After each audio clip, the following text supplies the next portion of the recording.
తెలీదు. సరైనోడి సినిమా అసలు అరవింద్ గారికి మీరు చూపించలేదంటగా ఆఖరి వరకు. ఎవరు అన్నారు? ఎవరో అనడం అని కాదు సార్, నాకు వేరే సినిమాలో చూపించడాలు కొంత అయిన తర్వాత వాళ్ళతో అది నాకు అసలు అలవాటు లేదండి. నేను ఒకటి ఫిక్స్ అయ్యి కరెక్ట్గా ఇది అయిన తర్వాత నేను ఫైనల్ ఎడిట్ పర్ఫెక్ట్గా చేసిన తర్వాత కూర్చోబెట్టి చూపిస్తాను సార్. మీకు డౌట్ ఉందో చెప్పండి, ఇప్పుడు ఏం చేద్దాం, ఇబ్బంది లేదు. ఓకే, ఆ రోజు నేను చూపించినా కూడా మీరు గెస్ చేయలేరండి. ఏ సీన్ కాని సీన్ ఎప్పుడు చూపించినా బాగానే ఉంటాయి సార్. అవును, అది అంతా కూడా కంపోజ్ అయిన తర్వాత వచ్చేసేసి ఒక కరెక్ట్గా ఒక చైన్ ఆఫ్ దీనిలో పెట్టేసి లింక్స్లో పెట్టేసేసి కరెక్ట్గా ఒక స్క్రీన్ ప్లేలో పెట్టి మీ ముందు తీసుకొచ్చి పెట్టినప్పుడు మాత్రమే ఒక జడ్జిమెంట్ వస్తుంది. ముందే ఊరికే చూస్తాం, మేము చెప్తాం, ఏం చెప్పలేరండి ఎవరు అనుకుంటాం కానండి, చెప్పలేరు సార్. అక్కడ అది మనం చీట్ చేసినట్టు అవుతుంది. ఓకే, సో ఫైనల్గా చూసినప్పుడు ఒక్కసారి నాన్న ఇది ఇక్కడ ఏదైనా తేడా ఉంది, డైరెక్ట్ గారు ఇక్కడ ఏదైనా చిన్న ఇది ఉంది, అది ఒకసారి చూడండి, ఈజీ నాకు.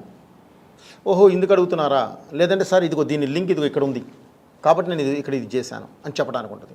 లేదు కరెక్టేనా, లేదు సార్ నిజమే బాగుంది, టోటాలిటీ బాగుంది అనుకుంటే ఒకటి, లేదు సార్ నిజంగానే ఇది చిన్న ఇది ఉంది సార్, ఓకే ఒక 2 days మనం పెట్టుకుందామండి, టోటల్ ఇంకేమున్నాయో చూసుకుని 2 days పెట్టేస్తాం, ఈజీ.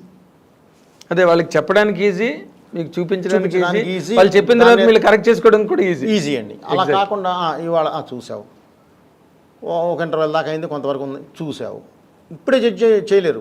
ఏం చెప్తారు, చూస్తారు అంతే. నాకు ఇంకా సెకండ్ హాఫ్ ఉంది కదా, నేను షూట్ చేయకుండా నువ్వేం చెప్తావు జడ్జిమెంట్? కరెక్ట్, ఎవరైనా సరే సార్. అవును, మీ ఫస్ట్ హాఫ్లో లాక్లు అన్నీ సెకండ్ హాఫ్లో ఉంటాయి కాబట్టి ఎలా పడితే అలా చూపించి కూడా వేస్ట్ అండి. ఊరికి చూపించామంటే చూపించాము అంతే.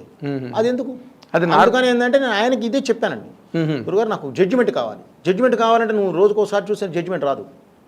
ఇది ఆల్రెడీ చూసాను ఎన్నిసార్లు. ఒక ఎంటర్టైన్మెంట్ సీన్ ఉందండి, ఒకసారి చూసావు నవ్వావు, రెండోసారి చూసావు నవ్వావు, మూడోసారి చూసావు నవ్వావు, నాలుగోసారి నవ్వావు, ఐదోసారి చూసావు ఆల్రెడీ చూసాం అనుకుంటావు, ఆరోసారి నేను చక్కలికి పెట్టాలి.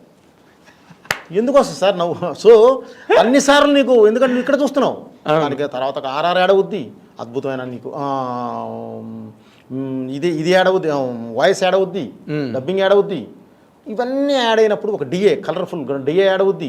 ఇవన్నీ యాడ్ అయినప్పుడు ఉండే నీకు లుక్ కను మామూలుగా చూసేదానికి చాలా తేడా ఉంటుందండి.